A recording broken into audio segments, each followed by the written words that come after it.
Just reading this study here, it says from Harvard that if you've got a friend, a close friend that is obese, you've got a 57% chance of being obese, right?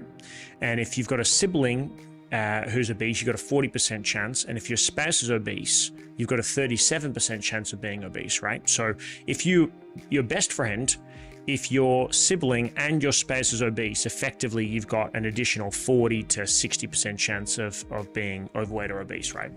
And they're talking about in the study that obesity is contagious. And I was thinking about this from the perspective of proximity is power, right? Because when you think about it, you are the average of the people you hang around. So if you're hanging around with people that are overweight and obese, well, you are naturally picking up on those behaviors. It's harder for you to get into shape. But also you've got, it's a double-edged sword, because also you're eating unhealthy food because that's what they're eating, but you're also not moving your body, right? Because they're not going to the gym, they're not doing anything. And so you've got a negative influence to do the things that are making you worse. You've also got no positive influences to do the things that would make you better. And so it becomes a spiral where you just keep getting more and more unhealthy and more unfit. And more importantly, it's justified because the people hanging around you are not doing fuck all to make themselves better. Everyone's getting fatter. And so it's like, well, you're sort of like one of us, right? Like one of us.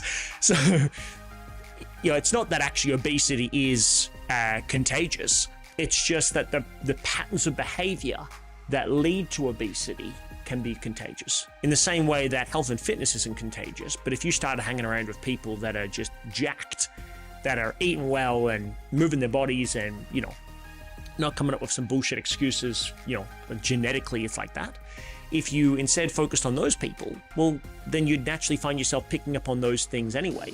And from a neurological perspective, the reason why that happens is a thing called mirror neurons, right? So in our brain, when we start having a conversation, we speak very similarly anyway. But if you were a really slow talker and I was a fast talker, then what would happen is subconsciously, because there's a desire for us to fit in with our surrounding environment from a safety perspective, if we amalgamate to the tribe that we're in, we've got a higher chance of us being accepted by that tribe. So I'll start to slow down, you would start to speed up to be able to better mirror each other. That happens biologically without conscious thought. It's just something that happens inside of our brain when we're building rapport. And so that safety mechanism means that you start to model the behaviors of people around you subconsciously as a way of fitting in to their sort of, their standards or their status quo effectively. And so one of the things that is a tremendous shortcut for people that want to achieve success is just simply put yourself in proximity of people that are living the life you want to live. Because if you start living that life, just by osmosis, you're going to pick up some stuff that's going to allow you to go to that next level. And also, if you don't have people in your corner right now that are like, oh, fuck, how do I, produce great media, right? You're not hanging around with anyone that's doing that. Well, then just stop hanging out with people that are wasting their life.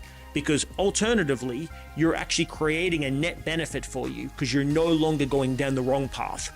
Like you're heading in a direction either way. So if you can hang around with people that are blowing up, awesome. But if you can't, just make sure you're not hanging around with people that are breaking down, because alternatively, you're going to get pulled like a gravitational pull. It's going to pull you in that direction. And that has a huge impact, right? Because as we said, proximity is power. If you audit your people around you, how many people are living the life that I want to live, are doing the things that I want to do, are playing a bigger game than me?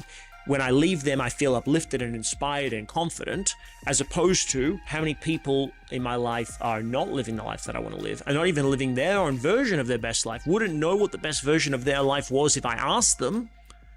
Well, fuck, less time with those people. And even if that means that you spend more time doing nothing with nobody, that's better, because it creates the space to then create the abundance of who do you want to have. There's a great book, I think I've got it somewhere on the bookshelf, I think. Good to Great by Jim Collins. It's buried in there somewhere. But he talks about the idea of get the right people in the bus and get them sitting in the right seats, like from a business perspective.